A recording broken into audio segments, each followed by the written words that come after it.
Psalm 118, The Lord opens your way. Every blockage and delay is destroyed. There are moments in life when everything seems closed. Doors that once opened easily now resist. Paths that once flowed with opportunity now appear blocked by invisible walls. You pray, you wait, and yet the silence lingers. You wonder if heaven has forgotten your name. But Psalm 118 was written for moments exactly like these. It declares that the Lord himself is your strength, your song, and your salvation, that he opens gates no man can shut and breaks barriers that human effort can never move. This psalm is not only a hymn of thanksgiving, it is a prophetic declaration of breakthrough. It reminds us that God does not merely walk beside his people, he clears their way before them. David, the likely author of Psalm 118, wrote in the midst of battle, rejection, and delay. He faced enemies on every side, yet his spirit declared, "The Lord is on my side, I will not fear. What can man do to me?" That single statement captures the essence of this psalm, divine confidence. David's strength was not in the absence of obstacles, but in the presence of a God who turns every obstacle into a stepping stone. Through faith, David saw God not as a distant observer, but as the architect of his deliverance, the commander of his victories, and the one who transformed closed gates into open roads. Psalm 118 carries a power that reaches beyond time. It speaks directly to those who feel trapped in seasons of waiting, those facing resistance in their spiritual growth, finances, health, relationships, or calling. It reminds us that the Lord opens our way, not by removing every challenge instantly, but by using those very challenges to refine our trust, shape our endurance, and reveal his glory.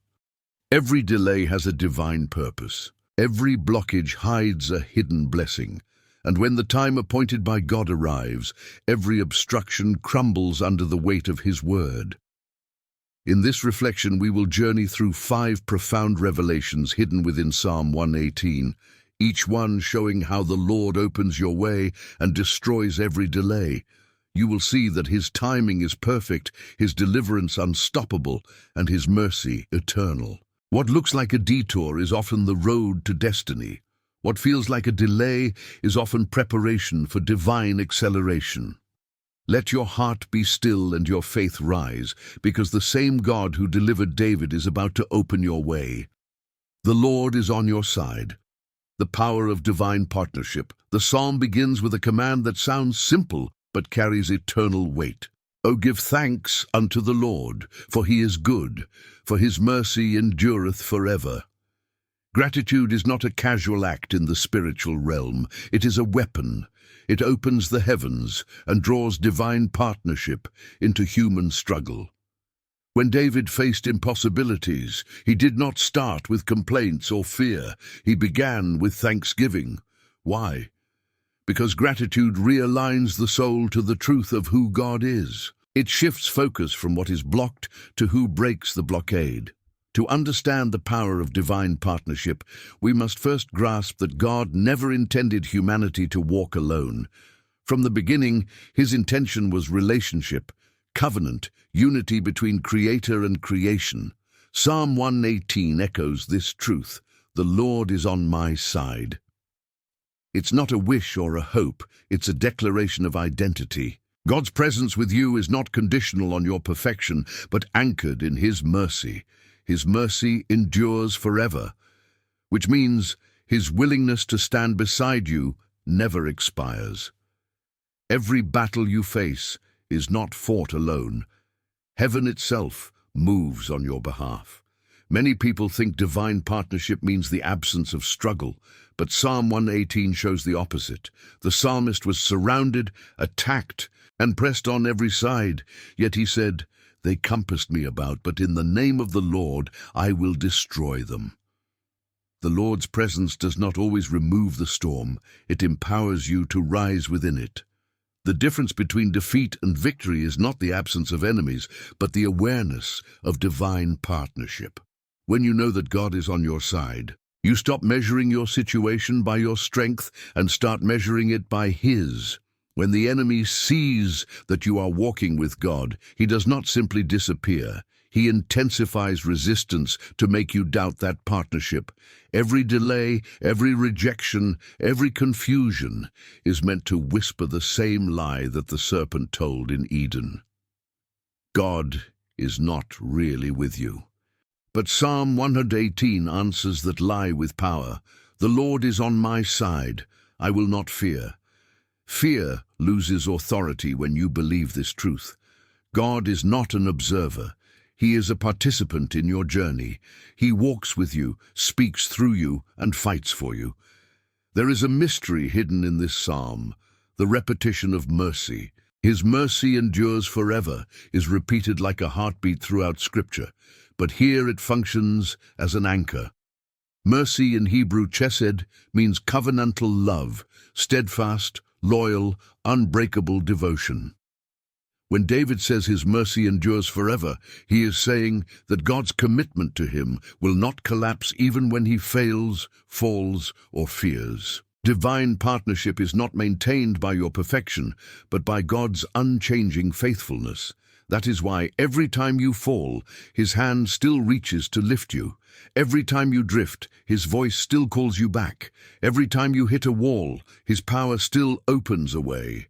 The awareness that the Lord is on my side is more than comfort, it is strategy. When you understand that your life is aligned with divine purpose, you begin to interpret delays differently. Instead of saying, "Why is this happening to me?" you begin to ask, "What is this preparing me for?" Every apparent blockage may be the training ground for a higher calling. God uses resistance to strengthen spiritual muscles. The heavier the opposition, the greater the anointing being built within you. Divine partnership transforms every hardship into a classroom of faith. Consider how David's life illustrates this principle. Before he faced Goliath publicly, he faced lions and bears privately. Each battle was preparation. God was on his side not by removing the danger, but by empowering him to conquer it. Had David not faced the lions, he would not have had the faith to face the giant. Had he not faced rejection, he would not have understood God's loyalty. Every challenge became a revelation of divine partnership, and every victory a testimony that the Lord is on my side. The psalm continues, "The Lord is my strength and my song, and He has become my salvation." Strength speaks of divine enablement, the ability to do what human capacity cannot. Song represents joy and worship, the expression of gratitude that invites more of God's presence. Salvation encompasses deliverance, the total victory of spirit, soul, and circumstance. When the Lord is your strength, you cannot be drained beyond recovery. When He is your song, you cannot be silenced by despair. When He is your salvation, no weapon formed against you can stand. The reason many believers feel blocked is because they try to advance in their own strength rather than through divine partnership. They pray for open doors, but carry the keys of human logic. They want divine acceleration, but still trust their limited timelines. Psalm 118 teaches a different rhythm, one where surrender precedes breakthrough. The more you release control, the more God releases His power. He cannot fill what is already full of self. He cannot guide what refuses to yield. When you stop trying to force the outcome and instead align with His will, you discover that the path was never closed. It was simply waiting for your surrender. David says, "I called upon the Lord in distress. The Lord answered me and set me in a large place." Distress is often the birthplace of revelation. The word large place in Hebrew refers to freedom, expansion, and room to grow. God answers prayers not by merely removing the problem, but by enlarging your capacity. Sometimes He lets you feel confined so that when He opens your way, you can appreciate the magnitude of His deliverance. The large place is not just a physical opportunity. It is a spiritual state where you walk in authority, peace, and clarity. You become unshaken by what used to intimidate you. Divine partnership does not eliminate human responsibility. It redefines it. You are called to act in obedience, not anxiety. To step forward in faith, not fear. When you move with God, even small steps carry eternal weight.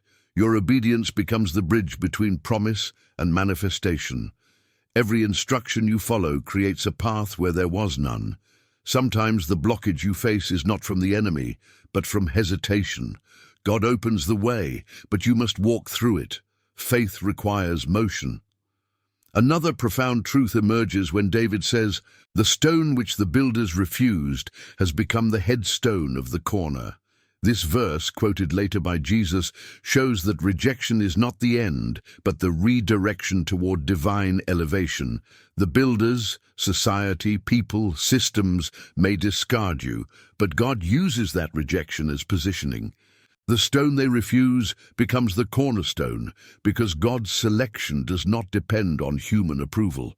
Every delay you face might be God ensuring you are not accepted in the wrong place. Every closed door might be divine protection, not punishment. The Lord opens your way, but only in the direction of your destiny, not your desire.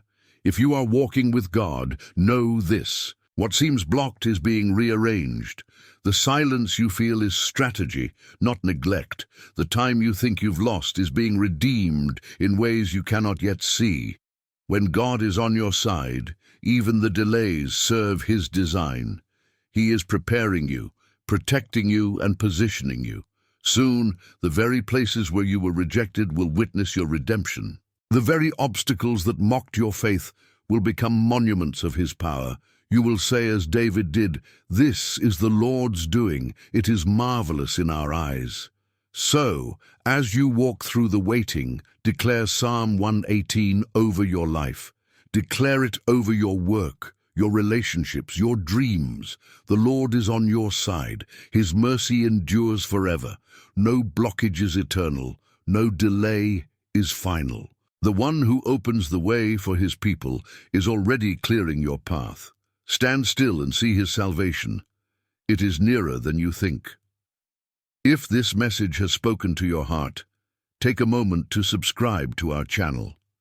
Join a community of faith that believes God still opens impossible doors. Your journey of breakthrough is just beginning. When David declared that the Lord was on his side, he also faced the reality that many were not. Opposition is the unavoidable companion of divine purpose. Whenever God calls a person to walk in light, the forces of darkness arrange resistance. This is not a sign of abandonment. It is a sign of alignment.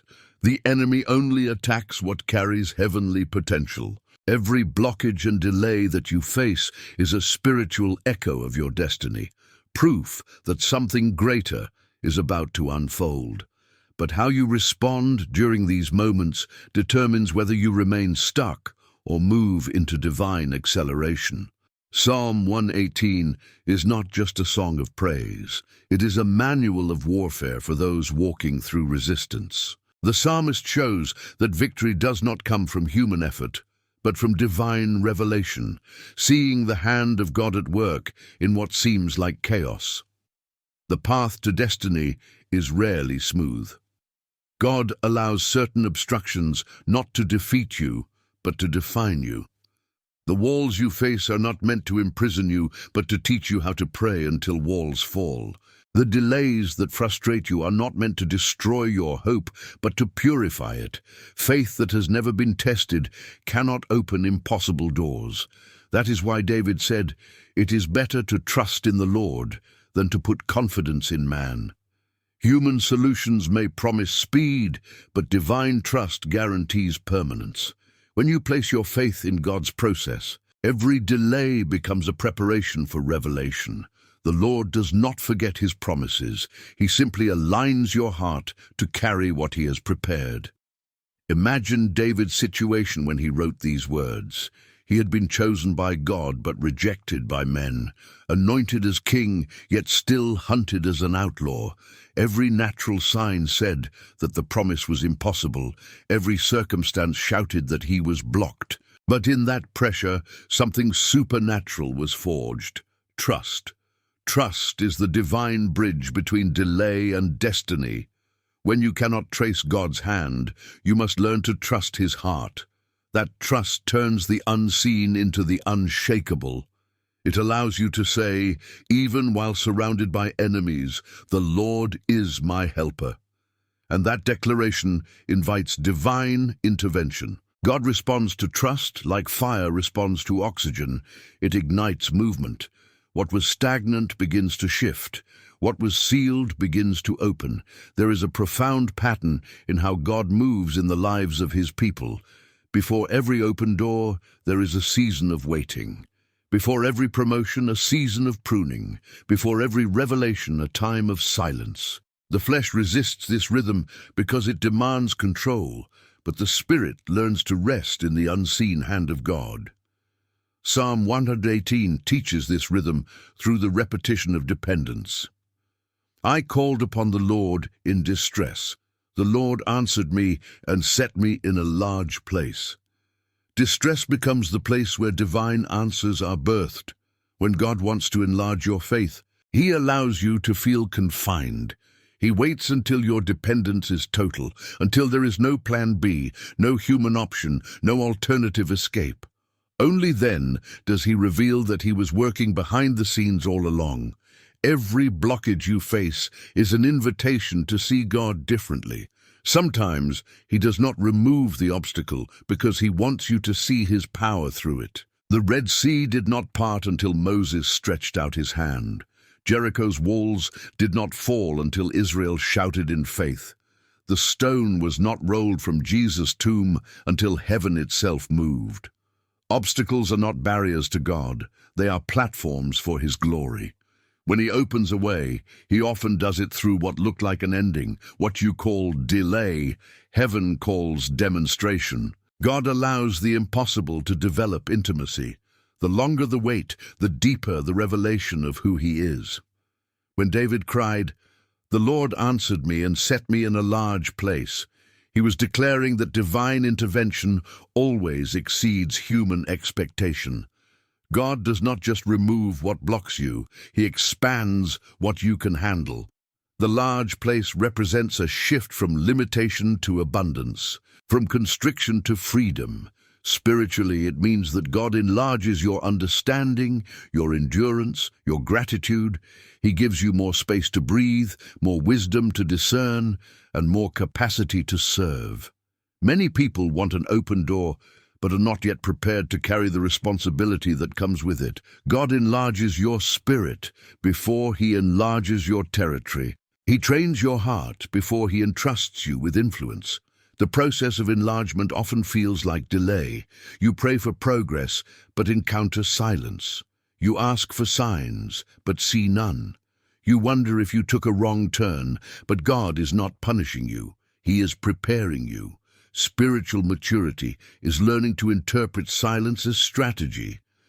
When heaven is quiet, God is not absent. He is arranging outcomes you cannot see.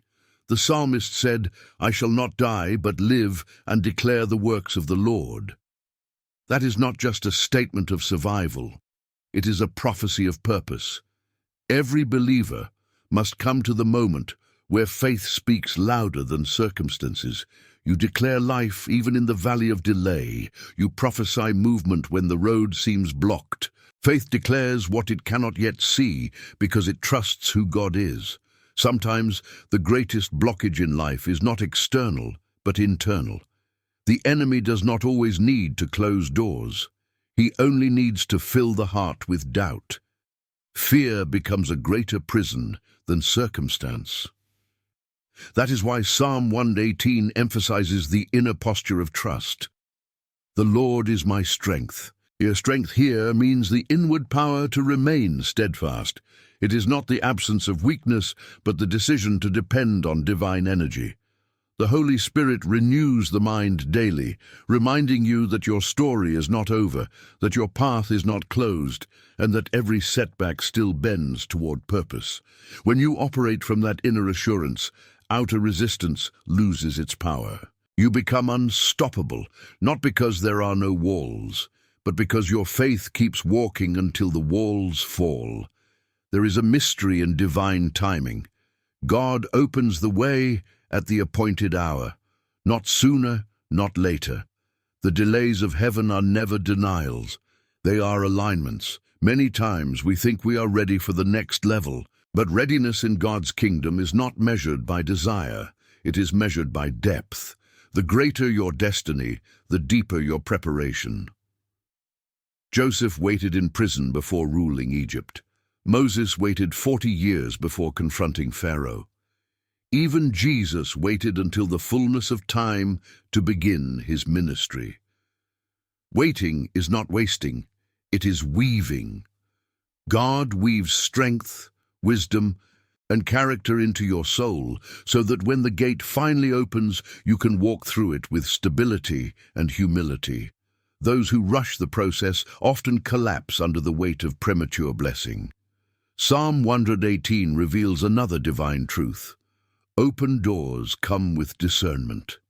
The psalmist says, "Open to me the gates of righteousness. I will go into them, and I will praise the Lord." Not every door is from God. There are doors that lead to distraction, doors that appeal to the flesh, doors that offer success without surrender. But the gates of righteousness are those that align with divine purpose. The Lord opens only those doors that protect your destiny. Sometimes what feels like a blockage is God closing a counterfeit opportunity. He withholds lesser things to prepare you for greater ones. If He has closed a path, it is not because He has forgotten you. It is because He has something purer, higher, and eternal in mind. When God opens your way, it happens suddenly yet never prematurely. You may feel delayed for years, and then one day everything aligns. In a single moment, favor accelerates, doors open, and prayers manifest. But make no mistake that sudden movement is the fruit of long preparation. The unseen prayers, the hidden tears, the countless nights of endurance, all converge in one divine moment of breakthrough. That is why the psalmist exclaims, "This is the day which the Lord has made. We will rejoice and be glad in it." Every open door has a day appointed by heaven. When that day comes, no enemy, no circumstance, and no delay can stop it. The same hand that guided you through waiting will lift you into fulfillment. God often uses the very things that blocked you as the materials for your breakthrough. The enemies that surrounded David became the witnesses of his triumph. The rejection he suffered became the evidence of divine selection. When he said, "The stone which the builders refused has become the headstone of the corner," he was speaking not just of himself, but prophetically of Christ, the ultimate proof that divine purpose cannot be cancelled by human rejection. The builders, those who define standards of worth, may disqualify you, but heaven does not operate by earthly criteria. What the world calls worthless, God calls chosen. Every time someone overlooks you, every time a door shuts in your face, God is setting the stage for His glory to be revealed. Rejection is not the end, it is redirection. Delays have a sanctifying power. They strip away illusions of control and teach you to depend on grace. When God withholds immediate answers, He deepens your intimacy. You learn to pray without performance, to worship without reward, to love Him for who He is rather than what He gives. This is how spiritual authority is formed. When you finally reach the promise, you no longer idolize the blessing because your heart belongs to the giver. That is why those who have waited deeply praise deeply. They know that every victory was birthed through surrender. The open way becomes not a trophy, but a testimony. You begin to realize that what God opens outwardly reflects what He has already opened within you: faith, peace, humility, endurance. When God opens your way, it is not only for you, but for others connected to your obedience. David's victories became Israel's victories. Your breakthrough creates a pathway for others to walk through. That is why you cannot give up in seasons of delay. Your perseverance becomes someone else's instruction. Your endurance becomes someone else's inspiration. Heaven is writing a story through your struggle, one that will empower others to trust when they face their own walls. When God finally brings you out, He will do it in such a way that others see His hand, not yours. Every blockage that once mocked you will testify to His faithfulness. There is a spiritual law at work in Psalm 118. Praise precedes breakthrough. Oh, give thanks unto the Lord, for He is good. Thanksgiving is not just a reaction to victory, it is the seed of it. When you thank God in advance, you declare that His goodness is greater than your circumstance. Gratitude opens gates faster than anxiety ever could. The enemy cannot operate in an atmosphere of praise because praise shifts focus from problem to promise. It reminds you that the same God who parted the sea will part your situation. The more you thank Him, the more your spirit aligns with His power. Thanksgiving transforms waiting into worship and turns delay into destiny. The psalmist says, "The Lord is my song." That means joy becomes a weapon. When you choose joy in the face of delay, you disarm despair. The enemy expects complaint, not confidence. He expects bitterness, not belief. Joy confuses him. Joy declares, "You can block my path, but not my praise." Joy is not denial, it is defiance. It is the refusal to let darkness dictate your response. Every time you sing through suffering, you remind the unseen realm that your faith is not for sale. God dwells in the praises of His people because praise proves trust. The more you worship through the weight, the faster the walls weaken.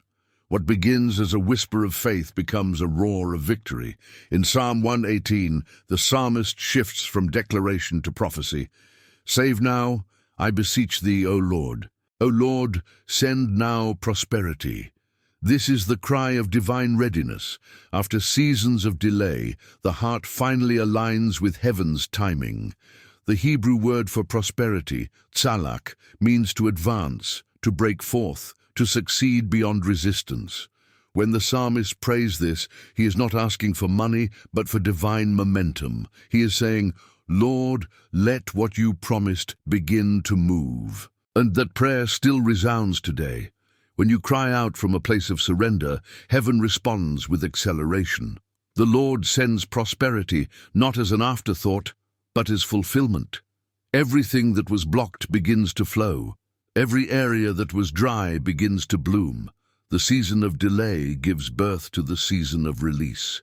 And yet even in breakthrough, humility must remain. The psalmist ends with the same phrase he began with, "O give thanks unto the Lord, for He is good, for His mercy endureth forever." The beginning and end of the journey are framed by gratitude. No matter how great the victory, you never graduate from dependence. Every open door still requires God to sustain it. Every new level brings new challenges that only grace can handle. That is why mercy endures forever, because human need never ends. Gratitude is the language of those who remember that without Him, there is no way, no strength, no success. Thanksgiving keeps the heart soft and the spirit aligned. It ensures that prosperity does not replace presence. If you are standing before a wall right now, if life seems delayed beyond reason, remember this truth. God is not just preparing your path, He is preparing you for your path. The Lord opens ways that lead to His glory, not just your comfort. Every tear, every waiting night, every silent season is shaping something eternal in you. One day soon, you will look back and realize that the delay was mercy in disguise, that the blockage was guidance, that the closed door was protection. The same God who brought David from the cave to the throne is orchestrating your story. Trust Him even when you cannot see movement. Praise Him even when you cannot see progress. because when the time appointed by heaven comes, you will step into a place so wide, so full, so overflowing, that you will say with all your heart, "This is the Lord's doing. It is marvelous in our eyes." Faith is not waiting for the path to open. It is walking as though it already has. Every step you take in faith releases divine motion. Heaven honors movement. You may not feel the ground shift, but each prayer, each act of trust is breaking something unseen. God is faithful to those who refuse to stop believing. Keep declaring His word over your situation. Keep thanking Him for what has not yet manifested. Keep expecting His timing to make all things new.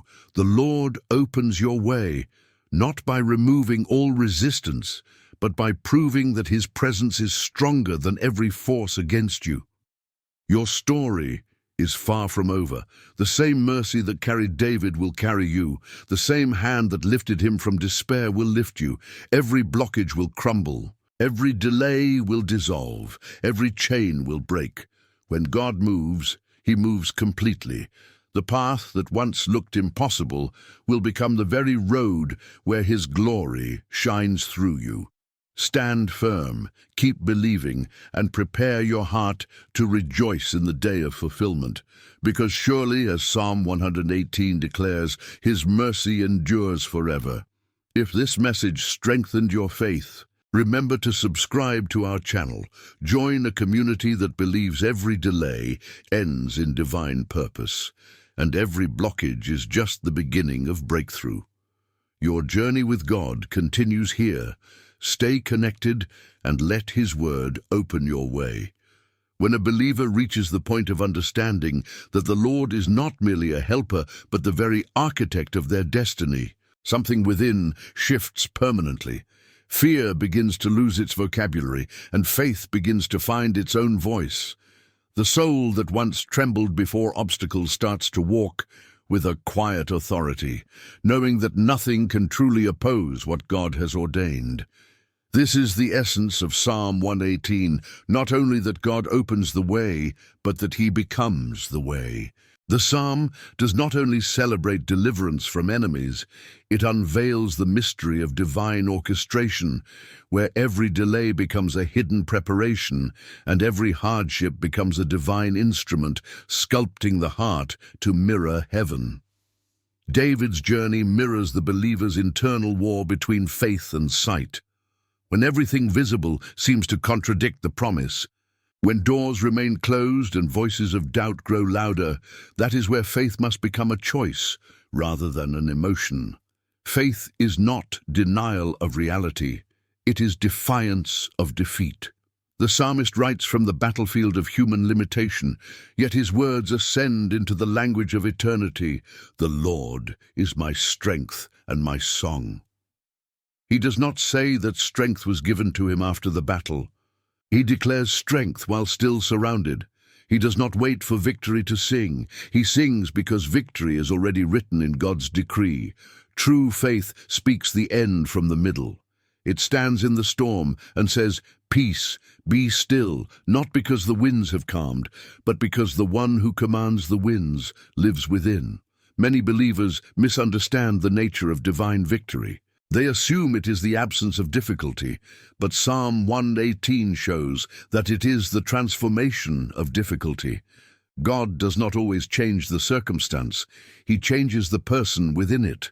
The same fire that destroys the fragile refines the gold.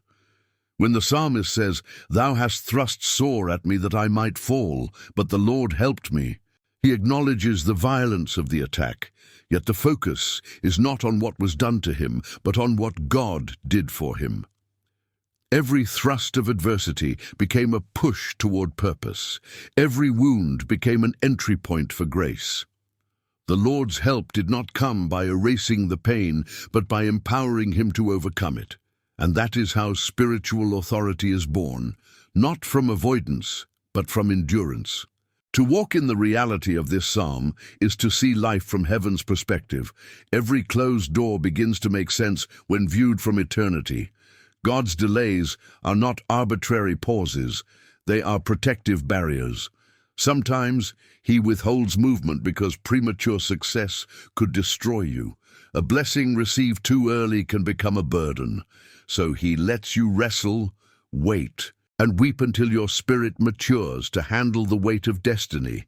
Delay teaches discernment. It exposes motives. It purifies intentions. You begin to realize that what you want is not always what you need. What you prayed for passionately may have been too small compared to what he intends to give. The Lord opens your way, not only by removing what blocks you, but by removing what blinds you. There is a sacred stillness hidden within waiting, a space where striving ceases and revelation begins. When David said, "The Lord answered me and set me in a large place," he was describing the shift from constriction to expansion. Yet that expansion did not start outside, it began inside. The large place was first spiritual, an enlargement of trust, an awakening of peace. God sets his people in a large place by freeing them from the narrowness of fear. Fear compresses, but faith expands. The wider your trust, the larger your world becomes. You begin to see possibilities where others see dead ends. You begin to recognize divine fingerprints even in pain. The very things that once frightened you now remind you of God's faithfulness.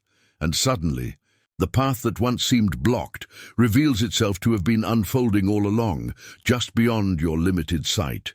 This transformation cannot happen without surrender. Psalm 118 repeatedly returns to the same refrain, "His mercy endures forever." Mercy is not merely forgiveness, it is alignment. When you surrender to divine mercy, you allow God to rewrite your story. You stop trying to earn breakthrough through performance and instead rest in his covenant. Every time the psalmist says his mercy endures forever, he is reminding the soul that divine faithfulness outlasts human failure. The flesh may falter, emotions may collapse, but mercy endures. It stands when strength fails. It keeps you when you cannot keep yourself. This mercy is not a license to remain the same, but an invitation to rise again, to walk again, believe again, sing again. The greatest blockages in life often come not from the external world, but from the internal labyrinth of the human heart. Pride, fear, and self-reliance are the invisible walls that restrict spiritual movement. That is why David begins his praise with humility, thanksgiving that dethrones ego.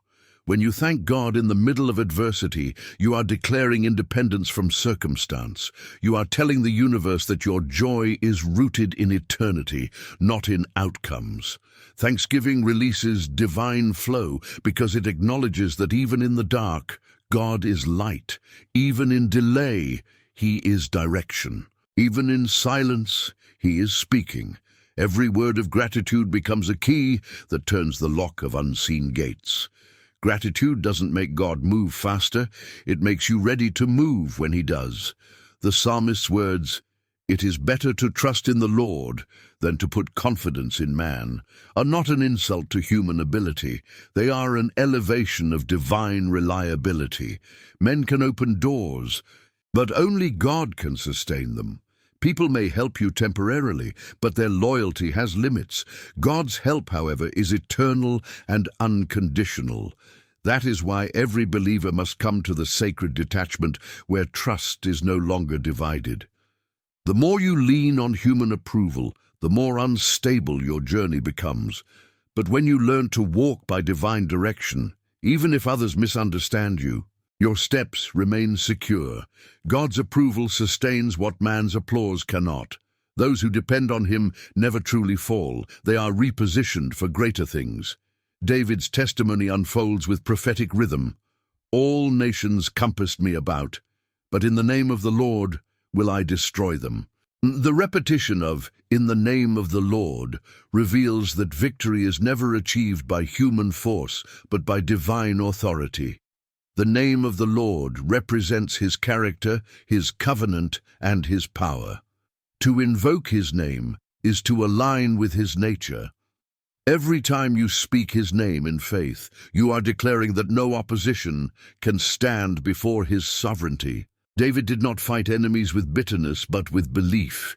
His weapon was not revenge, but reverence.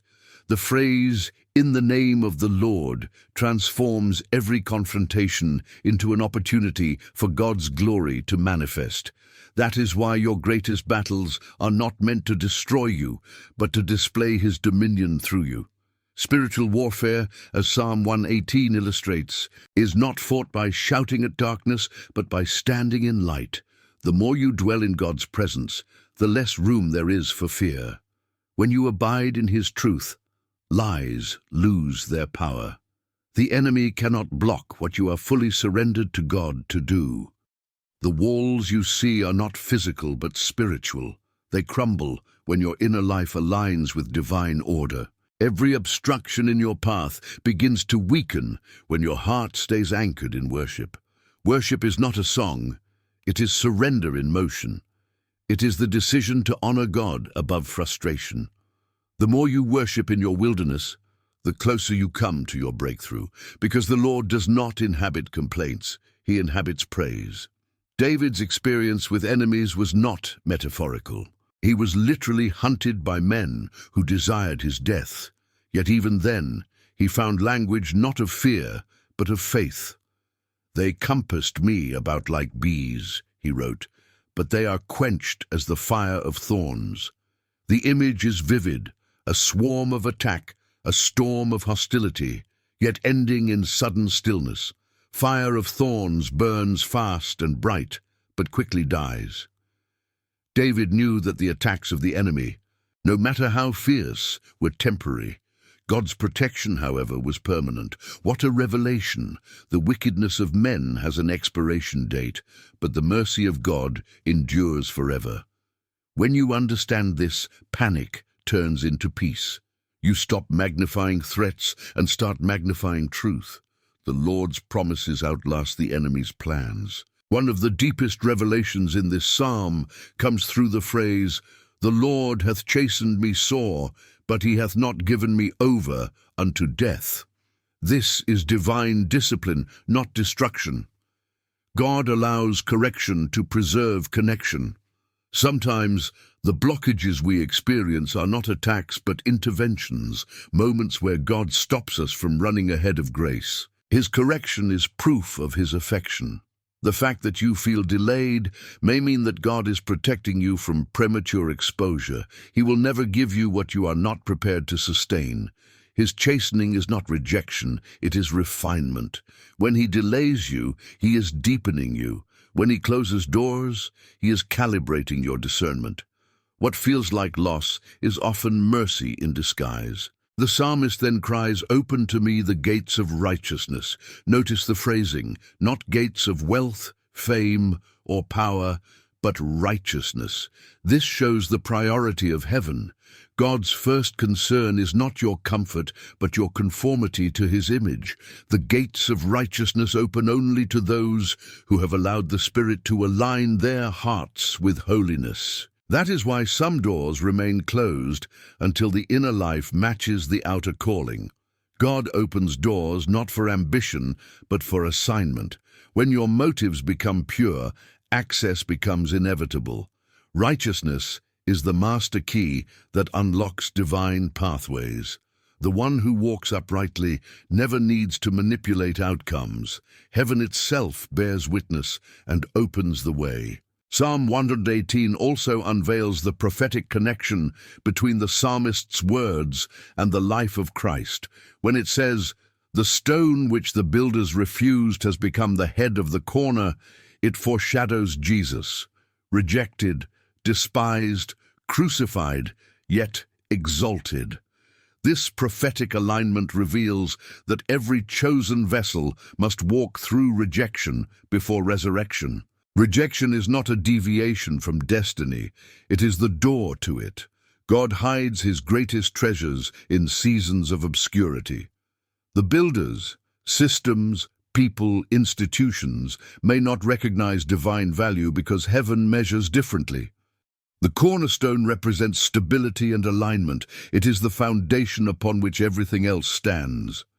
What man discards, God designs into his masterpiece. The pattern repeats through every believer's life. If you have been rejected, misunderstood, or sidelined, rejoice. You are being positioned as a cornerstone for something eternal. The next declaration, "This is the Lord's doing, it is marvelous in our eyes," is the anthem of divine vindication. It reminds us that no human hand can manufacture the glory of a true breakthrough. When God moves, even your enemies will have to acknowledge that it was His doing. Vindication is not about proving others wrong, it is about proving God right. The same people who doubted your path will one day witness your promotion and see the fingerprints of heaven on your story. Every miracle carries that phrase, "This is the Lord's doing." When doors open suddenly, when favor finds you inexplicably, when delays turn into acceleration, know that it was never coincidence. It was covenant. The Lord Himself orchestrated every step. This is the day which the Lord has made. We will rejoice and be glad in it. This verse is not merely about a 24-hour period. It speaks of a divine moment, a kairos, the intersection of God's timing and human readiness. Every life has such a day. The day when preparation meets manifestation. You cannot manufacture it, but you can position yourself for it. The day the Lord has made is the culmination of all your waiting, praying, and persevering. It is the day when the blockage finally breaks, when the walls fall, when the path becomes clear. And when that day arrives, the only proper response is rejoicing. Rejoicing seals what prayer begins. It declares that the wilderness season is over and the harvest has come. Rejoice not only when you see it, but even before, for faith rejoices ahead of sight. The psalm then says, "Save now, I beseech thee, O Lord. O Lord, send now prosperity." The word "now" reveals a shift from waiting to manifestation. The cry moves from patience to possession. It is the plea of a heart that has endured purification and is ready for activation. Prosperity here means advancement, progress ordained by God. It is not merely material, but spiritual, the flow of purpose without hindrance. When the psalmist says, "Send now prosperity," he is aligning with divine momentum. Heaven moves through yielded hearts, and when the heart is aligned, doors cannot remain closed. God releases provision for vision. He removes delays that served their purpose and ushers in acceleration that fulfills His promises. That transition is holy. It happens in an instant, yet it is born from years of trust. But even in prosperity, the psalm circles back to gratitude. "Oh, give thanks unto the Lord, for He is good." The mature soul never forgets that the open path is sustained by the same mercy that guided through darkness. Gratitude must remain the rhythm of your life. Without it, prosperity becomes pride. With it, prosperity becomes purpose. Gratitude keeps you anchored when success arrives. It reminds you that the same God who opened the way can close it if your heart drifts. Gratitude keeps the flow pure. It transforms blessing into worship. It ensures that your testimony points upward, not inward. When you meditate on Psalm 118 deeply, you realize it is not just about one man's victory. It is the template for every believer's journey. It begins in distress, moves through dependence, and ends in divine dominion. The pattern never changes. You call upon the Lord, He answers, He enlarges, you praise, and the cycle continues because His mercy endures forever. Life on earth will always present new challenges, but the eternal truth remains. The Lord opens the way for those who trust Him. The path may twist, the timing may test you, but the destination is secure. You will arrive where He intends, not a moment too soon or too late. What then should you do while waiting for your path to open? Keep your worship alive. Keep your words aligned with faith. Speak life where others speak doubt. Bless the Lord at all times, and let his praise continually be in your mouth. Words carry spiritual architecture. They build what you believe. When you declare that God is making a way, the atmosphere begins to shift. Angels move on assignment. Barriers lose structure. Chains break silently. Never underestimate the authority of your confession. David's words were not poetic exaggerations. They were prophetic decrees. The same Spirit that anointed his tongue lives within you. Speak your breakthrough before you see it, and you will see what you speak. And when the way finally opens, walk through it with reverence. Do not rush, move with gratitude. Do not boast, bow. Every open door is a covenant continuation, not a conclusion. God opens the way, not to make you comfortable, but to make you useful. The large place he brings you into is a platform for his glory.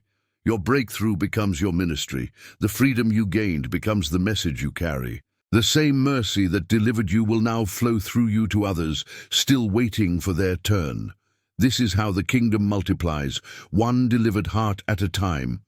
You may look at your life and still see the delay, the unanswered prayer, the roadblock that refuses to move.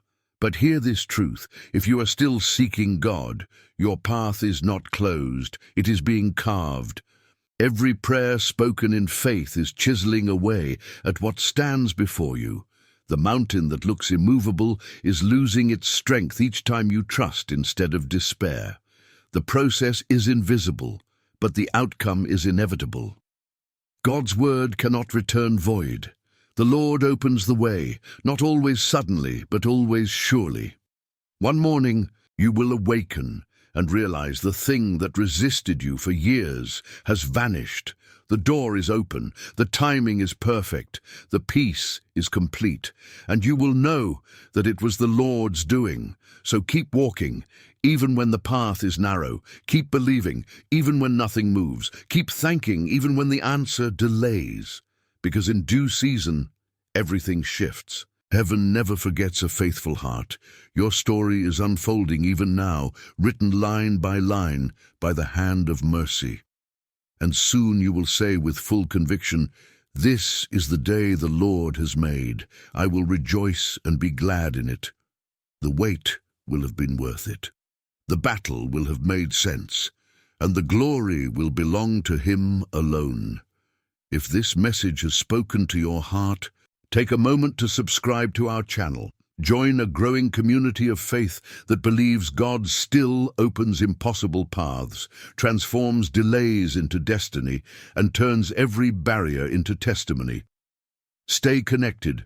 Your breakthrough story is next. When the heart finally accepts that the delays of God are not denials, a quiet revolution begins inside the soul. The person who once measured divine faithfulness by speed begins to measure it by depth. This is the transformation that Psalm 118 brings to every believer who meditates on its words. The movement from reaction to revelation, from striving to surrender, from confusion to confidence. The psalm does not promise that life will be easy. It promises that God will be present and that his presence will make the impossible path walkable. The Lord opens your way is not a poetic idea, but a spiritual reality for those who remain steadfast when everything else shakes. And when you grasp that, you begin to live with a divine boldness that no delay can destroy. There is a reason God allows seasons of blockage and silence. Faith without resistance is shallow. It has never learned to trust. Just as muscles are built by tension, so is faith built by pressure. When the psalmist wrote, "They compassed me about, yea, they compassed me about, but in the name of the Lord I will destroy them," he was not describing ease, he was describing warfare. He was surrounded by enemies, overwhelmed by resistance, yet completely unshaken in conviction. His confidence was not in his strategy, but in his source. That is the secret of unstoppable faith, understanding that victory is not an outcome, but an identity. When the Lord is your foundation, defeat cannot define you. Every attack simply reveals how strong your roots have grown beneath the surface. Spiritual growth always begins with the recognition that God's path rarely aligns with human logic. The Lord opens the way not by removing the mountains, but by teaching you to climb them. He does not eliminate the Red Sea, he divides it. He does not cancel the lion's den, he shuts the lion's mouth. The same principle governs your journey. He will not always prevent obstacles, but he will always prove his supremacy within them. The believer who walks with this awareness stops asking for an easier path and begins to ask for stronger faith. Psalm 118 reveals this process. The Lord is my strength and my song, and he has become my salvation. Notice the order. First strength, then song, then salvation. God strengthens you before he delivers you, because what he does in you must always precede what he does for you. Every blockage that you face is a classroom for divine strength. When you reach a wall, heaven is not mocking you, it is mentoring you. God uses the resistance to expose what needs to mature within you. You cannot pray for divine acceleration and remain spiritually immature. Acceleration without transformation leads to destruction. That is why delay is sometimes mercy. When God waits to open the way, he is teaching you endurance, discipline, humility, and discernment. He is forming a character that can sustain the promise. The miracle of Psalm 118 is not only that God delivers his servant, but that he makes him ready to reign. Many people want breakthrough, but few are prepared to carry its responsibility. God opens doors, but only when the heart behind them can handle the weight of blessing. It is in these seasons of waiting that trust becomes sacred. David wrote, "It is better to trust in the Lord than to put confidence in princes." Trust here means to lean fully, to rest without plan B. Confidence in princes represents the illusion of control, the temptation to depend on human influence, timing, and systems. But the psalmist learned that every human support eventually collapses, while divine faithfulness never fails. The more you rely on heaven, the lighter your burdens become, because you no longer need to manipulate outcomes. God becomes your defender, your provider, your strategist. The Lord opens the way when your dependence on him becomes complete. He waits until there is no pride left to claim the victory, no ego left to steal his glory. Then suddenly, when all seems lost, he moves swiftly, sovereignly, and undeniably. One of the most mysterious truths in the spiritual journey is that sometimes God allows opposition to authenticate your calling. If David had never faced Goliath, he would have remained an anonymous shepherd. The battle that threatened to destroy him became the platform that revealed him. Likewise, the obstacles you face are not interruptions. They are introductions. They introduce you to deeper levels of purpose and reveal God's power in new dimensions. The psalmist understood that the presence of enemies was not a sign of abandonment but of elevation. "Thou hast thrust sore at me that I might fall," he said, "but the Lord helped me." The pressure was divine permission for transformation. The same force that was meant to push him down became the energy that lifted him higher. God reverses intention into redemption. As you walk through your own trials, remember this: every storm has boundaries. The enemy's attacks are never infinite. They operate within divine permission. The fire that refines cannot consume. The waters that test cannot drown. God sets the limits before the battle begins. "They compassed me about like bees," the psalmist wrote, "but they are quenched as the fire of thorns." The metaphor is perfect. A swarm of threats that burns bright but dies quickly. The Lord allows the swarm so that you will remember his sovereignty. When the flames die and the smoke clears, only your faith will remain standing. This is the paradox of divine testing. What was meant to weaken you becomes the very reason you are unbreakable. It is also in this crucible that humility is perfected. David's victories did not make him proud. They made him grateful. He could look back on every closed door and see the wisdom behind it. Gratitude is the language of those who understand that God's no is as holy as his yes. When you reach the place where you can thank him for both, you have reached maturity. Gratitude keeps you aligned with the rhythm of heaven. It prevents you from idolizing results. When the psalmist says, "Oh, give thanks unto the Lord, for he is good," he is not offering polite worship. He is making a declaration of perspective. He is saying that goodness is not defined by circumstances, but by God's nature. Even when the way seems blocked, God remains good, and his goodness guarantees that every blockage has a purpose. The greatest breakthroughs often happen in the heart before they appear in life. The path opens within you first, in your thoughts, your faith, your vision, and then the outer world aligns. Psalm 118 demonstrates this inward shift. David's tone changes from desperation to confidence, from "I called upon the Lord in distress" to "The Lord is my strength and my song." The situation may not have changed yet, but his perception has. The moment you begin to see your battle through the eyes of trust, victory is already unfolding. Faith is not the denial of hardship. It is the awareness that God is using hardship to lead you somewhere greater. When the heart expands, the path expands. When your mind aligns with divine perspective, the gates begin to open without effort. Many people pray for God to destroy every blockage, yet overlook the subtle ways he already has. Sometimes the real obstacle is not external resistance, but internal attachment. You cannot step into a new season while still clinging to the comfort of the old one.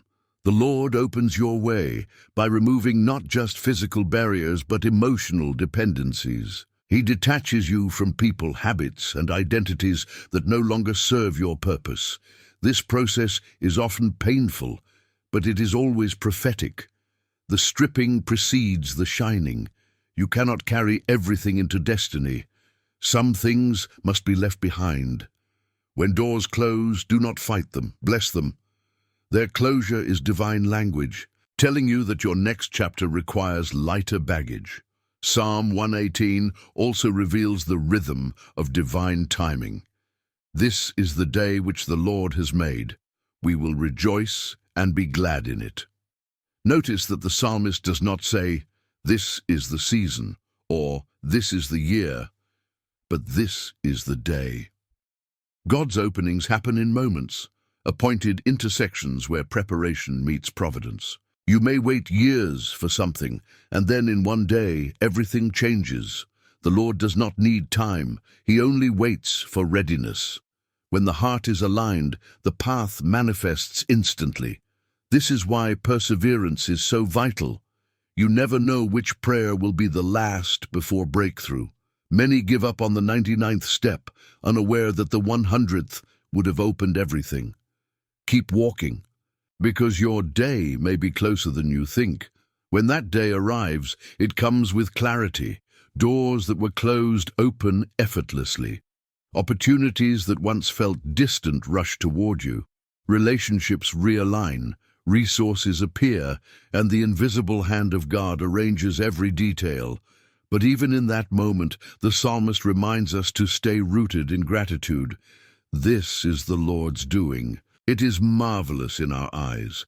Success without humility becomes a curse. The miracle of an open way is not for your glory, but for His. Every blessing carries responsibility, to reflect God's goodness, to serve others, to remain surrendered. When the path opens, the greatest temptation is to forget who opened it. That is why the psalm begins and ends with thanksgiving, forming a circle that never breaks. Gratitude keeps the flow of grace alive. To live out Psalm 118 is to walk in the rhythm of victory, even while surrounded by resistance. It is to say, "I shall not die, but live, and declare the works of the Lord." That statement is both defiance and devotion. It declares that life's purpose is not survival, but testimony. Every deliverance demands declaration. When God opens your way, you must tell others that He can open theirs. The psalmist understood that gratitude must overflow. He turned his private miracle into public praise so that future generations would know the same God who delivered him.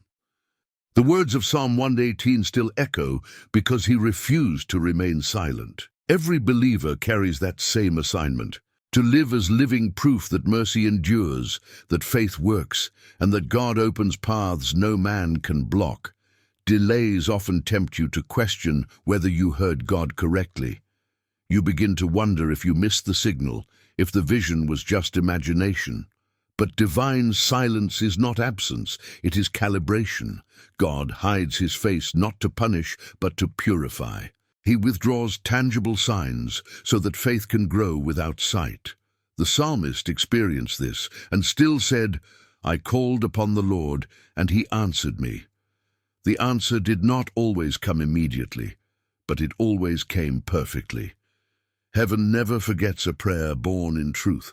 Each one becomes a seed planted in eternity, waiting for the appointed rain. The Lord opens the way not by responding to panic, but to persistence. He moves for those who refuse to stop believing. It is also important to recognize that not every open door is divine. Some doors open to distract, not to direct. Psalm 118 reminds us that the gates of righteousness are the only ones worth entering. The word righteousness in Hebrew carries the idea of alignment, being in right standing with God's will. When the psalmist asks, "Open to me the gates of righteousness," he is not asking for comfort or success. He is asking for alignment. He wants his next step to reflect heaven's order. This is the posture that guarantees lasting victory. When you walk through righteous gates, no enemy can close them again. The door that God opens remains open, for it was established by truth, not by emotion or manipulation. The journey through delay also reveals who truly walks with you. Many people will support you as long as progress is visible, but few remain when the path disappears into fog. David learned this painfully, yet he also learned that solitude with God is more productive than companionship without purpose. The Lord sometimes isolates you not because He is punishing you, but because He is reintroducing Himself. In the silence, you rediscover that His presence is enough. When you emerge from that place, you no longer need validation because you have seen the face of faithfulness. The man or woman who has learned to walk alone with God can walk anywhere without fear. Their spirit carries an authority that silence forged and delay perfected. Psalm 118 also celebrates divine reversal, the way God turns what was meant for evil into good. The stone which the builders refused has become the head of the corner. Rejection becomes promotion, pain becomes purpose, loss becomes legacy. The same principle applies to you. The experiences that once embarrassed you will one day empower others. The doors that shut will reveal why they had to. You will look back and realize that if God had answered every prayer when you asked, you would have missed His best. The Lord's ways are higher because His vision is eternal. He sees how one closed opportunity saves you from 1,000 future sorrows. When you finally stand on the other side, you will echo David's words, "This is the Lord's doing. It is marvelous in our eyes."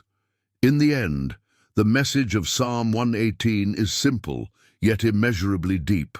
God's mercy endures forever. That phrase is not repetition, it is revelation. It means that no matter how many times you fall, mercy is still stronger. No matter how long the delay, mercy still holds the promise. No matter how thick the darkness, mercy remains light. The enduring mercy of God is what keeps your path open even when you lose sight of it. You may stumble, hesitate, or doubt, but mercy refuses to let go.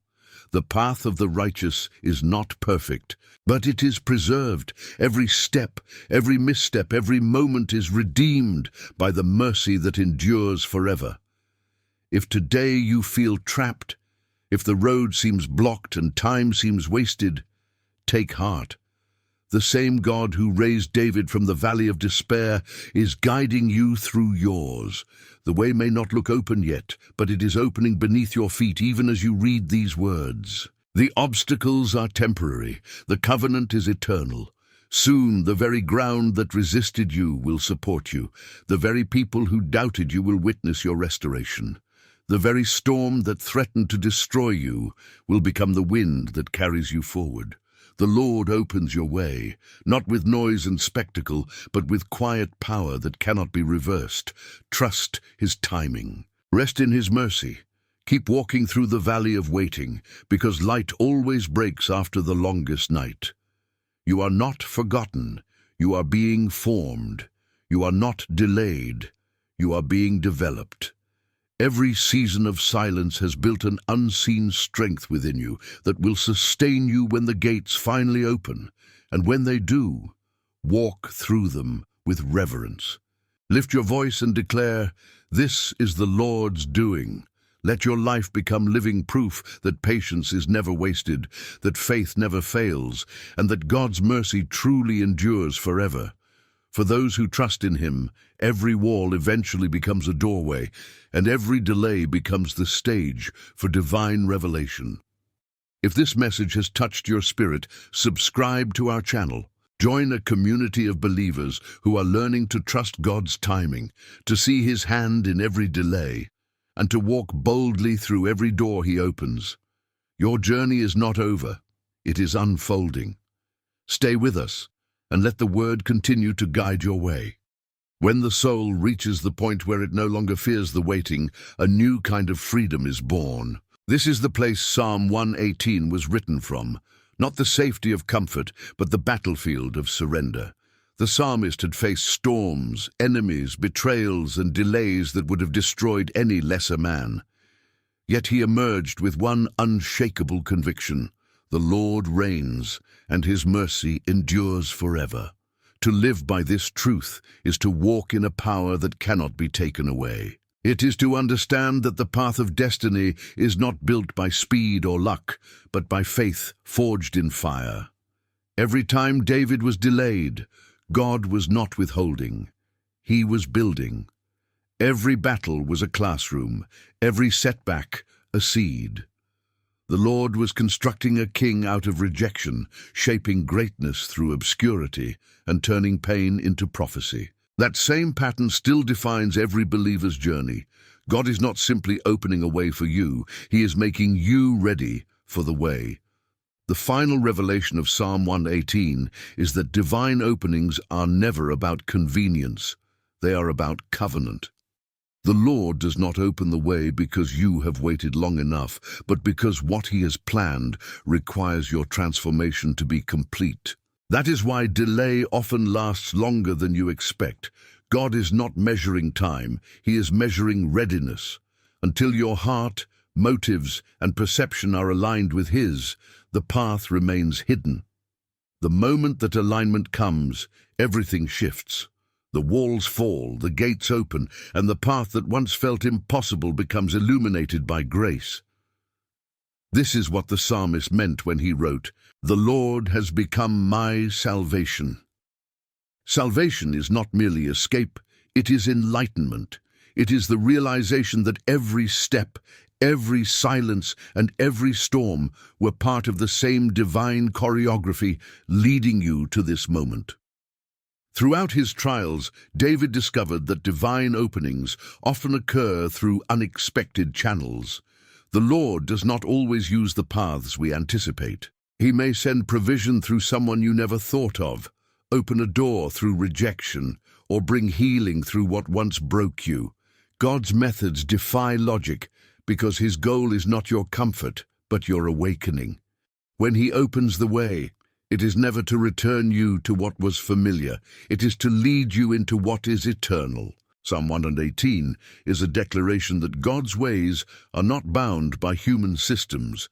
When He decides to move, no authority can resist Him, no power can block Him, and no delay can endure against His decree. "This is the Lord's doing," the psalmist declares, "and it is marvelous in our eyes." That one sentence defines every miracle that has ever happened and every breakthrough yet to come. The Lord's doing, not man's, is the foundation of all enduring progress, but before the marvel there is always the mystery. The Lord's path to revelation often passes through confusion. You cannot reach the open gate without first walking through the closed ones. Each door that remains shut teaches you a new aspect of faith. Some doors close to redirect, others to protect, and others simply to prepare your spirit for the magnitude of what is coming. The believer who understands this no longer panics when things seem delayed. Instead, he begins to thank God in advance.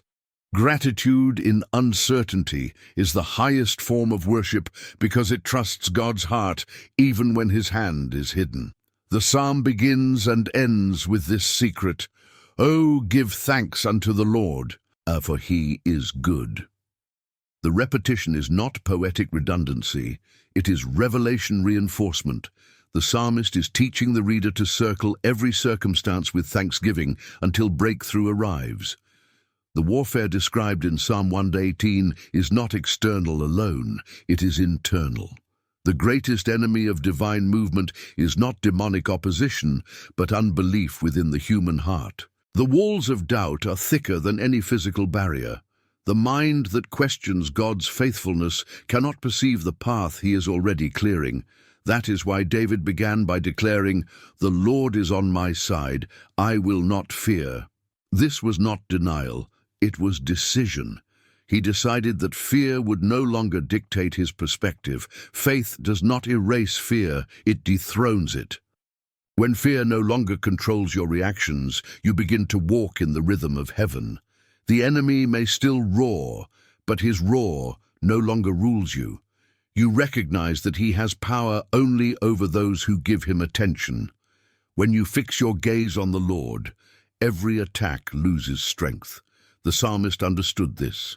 "They compassed me about, but in the name of the Lord I will destroy them." His focus was not on the size of the threat, but on the authority of the name. Every believer must come to that same revelation. The power of God's name is not a formula, it is a reality of relationship. When you walk with him in intimacy, his authority becomes your inheritance. You speak not as a beggar pleading for favor, but as a child enforcing covenant. David's authority flowed from his nearness to God. He could command victory not because he was perfect, but because he was aligned. Alignment is stronger than effort. Many fight spiritual battles with anxiety and exhaustion because they have not yet learned that rest in God is the highest form of warfare. The Lord opens your way, not when you strive, but when you surrender. The moment you stop fighting in your own strength and rest in his sovereignty, everything begins to move. The universe itself responds to the peace of a heart fully anchored in trust. This is why Psalm 118 transitions from battle language to songs of joy. "The Lord is my song," David says. The same mouth that cried in distress now sings in victory. The lesson is eternal. Worship is the bridge between warfare and breakthrough. When you begin to praise in the middle of pressure, heaven takes notice. Praise is faith in sound form. It announces to the unseen realm that you believe more in God's promise than in the enemy's plan. The walls of Jericho did not fall because of human strength, but because of a divine shout of faith. In the same way, your praise carries prophetic power. Every time you declare God's goodness while still waiting, you weaken the structure of the delay. The atmosphere begins to shift because faith-filled words carry creative force. You are never voiceless when you praise. You are building pathways in the invisible. One of the deepest messages of Psalm 118 is that victory does not begin with escape, but with endurance. "I shall not die, but live, and declare the works of the Lord." That sentence is the heartbeat of the psalm. It transforms survival into purpose. God does not deliver you just so you can rest. He delivers you so that you can testify. Your life becomes the stage where his faithfulness performs. Every scar becomes a sermon. Every healed wound becomes evidence that mercy reigns. The Lord opens your way, not just for your benefit, but so that others can walk through the same path of deliverance. David's deliverance became Israel's song. Your deliverance will become someone else's hope. That is how the kingdom of God multiplies, one redeemed life inspiring another. As you move through the final chapters of waiting, it is essential to maintain the posture of anticipation. The psalmist writes, "Save now, I beseech thee, O Lord. O Lord, send now prosperity." The repetition of now signifies readiness. After seasons of purification and pruning, your spirit begins to sense that the moment of manifestation has arrived. This is not impatience, it is alignment. When your spirit and God's timing intersect, everything begins to accelerate. Prosperity here is not limited to material provision. It means divine progress, forward motion ordained by heaven. When you pray, "Send now prosperity," you are not asking for wealth but for fulfillment. You are declaring, "Lord, let everything you have promised come alive in me." And God responds to that prayer because it is selfless. It does not seek possessions but purpose. It asks not for accumulation but for activation. But even in prosperity, Psalm 118 closes with humility. "O give thanks unto the Lord, for he is good." The psalm starts and ends the same way because every journey of faith must both begin and end in gratitude. Gratitude is the bookend that holds your story upright. Without it, success becomes pride. With it, success becomes worship. When God finally opens your way, remember that it was never your perseverance alone that brought you here. It was His mercy, guiding you when you were blind, sustaining you when you were weak, forgiving you when you faltered. Gratitude keeps that memory alive. It transforms every achievement into adoration. The more you thank Him, the more you stay aware that the blessing is a trust, not a trophy. Sometimes believers assume that once the door opens, the war ends. But the truth is that every new level of blessing introduces new responsibilities and new spiritual tests. David did not stop depending on God after victory. He depended on Him more. The higher you rise, the deeper your roots must grow. Success without intimacy is vulnerability. That is why the psalm repeats the same refrain even after deliverance. His mercy endures forever. You never outgrow mercy. You never graduate from dependence. The same grace that rescued you in the valley must guide you on the mountain. The Lord opens your way, not to make you independent, but to make you interdependent, connected more deeply to His will, His wisdom, and His word. True success in the kingdom is not freedom from dependence, but freedom through dependence. Psalm 118 also invites you to redefine prosperity. In God's kingdom, prosperity is peace of mind, clarity of purpose, and intimacy with Him.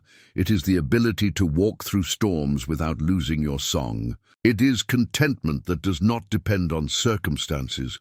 When the Lord opens your way, He is not merely giving you more, He is giving you meaning. The most dangerous form of poverty is not the lack of money, but the lack of direction. That is why David's cry, "Send now prosperity," is actually a plea for divine order.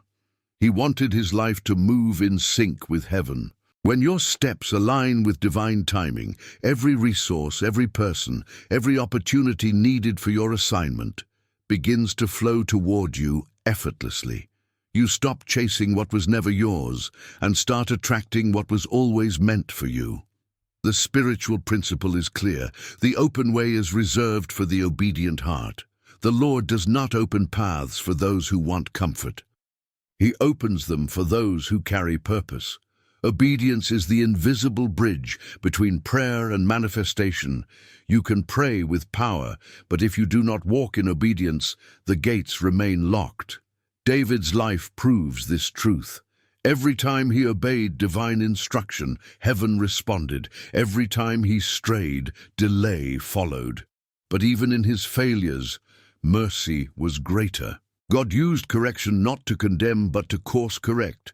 The believer who learns to see correction as compassion will never remain stuck for long. The chastening of the Lord is the confirmation that you are still on his radar. He corrects those he intends to promote. When the psalmist said, "The Lord hath chastened me sore, but he hath not given me over unto death," he was acknowledging that divine discipline is the highest form of divine defense. In the end, Psalm 118 is a song of final rest, not rest from activity, but rest from anxiety. It invites the soul to cease striving and simply trust that what God has begun, he will complete. Every closed door that once caused pain will make sense in hindsight. Every unanswered prayer will reveal itself as divine protection. Every delay will shine as preparation. The believer who lives with this awareness no longer reacts to life's unpredictability. He responds with peace. This is the day which the Lord has made. We will rejoice and be glad in it. That is not naive optimism. It is prophetic perspective. It means that no matter what happens, this moment still belongs to God. Every day, good or bad, is part of the day the Lord has made. To rejoice in it is to reclaim dominion over despair. When you internalize this truth, fear loses its vocabulary. You stop asking, "When will God open the way?" and start declaring the way is already opening. You begin to perceive movement in the unseen, small signs of alignment, divine coincidences, whispers of confirmation. These are not random. They are signals that heaven's schedule is unfolding exactly as it should. The Lord never rushes, but he is never late. When his hand moves, it moves with precision. What he opens stays open. What he blesses multiplies. What he begins, he finishes. And when he finishes, there is no doubt who did it. This is the Lord's doing. It is marvelous in our eyes. The psalm closes with a prophetic command that echoes through the ages. "O give thanks unto the Lord, for he is good, for his mercy endureth forever." It is as if the Spirit knew that humanity would constantly need reminding. In joy and in sorrow, in speed and in delay, in clarity and in confusion, his mercy endures forever. That means it never runs out, never changes, never expires. You cannot exhaust it by sin. You can only silence it by unbelief. The moment you turn back in faith, mercy resumes its work. It carries you through storms you could not survive on your own. It holds you steady when the world shakes. And it leads you always toward the open way. If you stand now in front of a barrier, remember this truth. The wall is not eternal, but God's word is. Speak his word louder than your worry. Declare his promises louder than your pain. Tell the darkness that it has overstayed its welcome. The Lord opens your way, not tomorrow, not someday, but now, in his perfect timing, which always arrives disguised as the present moment. What looks like waiting is often the final turn before the gate. Trust him long enough to see it. Praise him loudly enough to feel it. And when it happens, give him all the glory, for it was never your strength that broke the blockage. It was his enduring mercy. Faith is the posture that unlocks perpetual victory. You do not need to see the entire path. You only need to take the next step. Each step of obedience reveals more light. Psalm 119 will later declare, "Thy word is a lamp unto my feet." But Psalm 118 already lives that truth. Every verse is a lamp of gratitude lighting the way. The Lord opens your way through faith, and faith is built through remembrance. Remember how he has delivered you before. Remember the prayers he has already answered. Remember the peace that once came when you least expected it. Those memories are not nostalgia. They are fuel. They remind you that if he did it once, he will do it again. The God who opened the Red Sea is the same God who opens your path today. The journey of Psalm 118 ends in confidence, not confusion. The psalmist no longer questions if God will act. He knows it. He no longer fears being surrounded, he celebrates being sustained. He no longer sees delay as punishment, he recognizes it as preparation. And so will you. Your faith will mature from desperation to declaration. You will stop asking for signs and start walking as one. The Lord will make you the testimony others need to see. Every blockage will become a memory, every delay a doorway, every wound a witness. You will live to declare the works of the Lord. And when you finally reach that place, remember this psalm. Remember that the same voice that once cried out in distress is now the voice leading others into freedom. Your story will carry that same echo of eternity. Give thanks unto the Lord, for he is good. His mercy endures forever. Those words will no longer be a verse you quote, but a truth you embody. Because the Lord has opened your way. Every chain has been broken, every delay has been destroyed, and what stands before you now is not uncertainty, but destiny. If this message strengthened your faith, subscribe to our channel. Be part of a community that believes in the unstoppable mercy of God, where every delay has purpose and every closed door hides a greater opening. Let these words walk with you, because your story of breakthrough is not ending here, it is just beginning.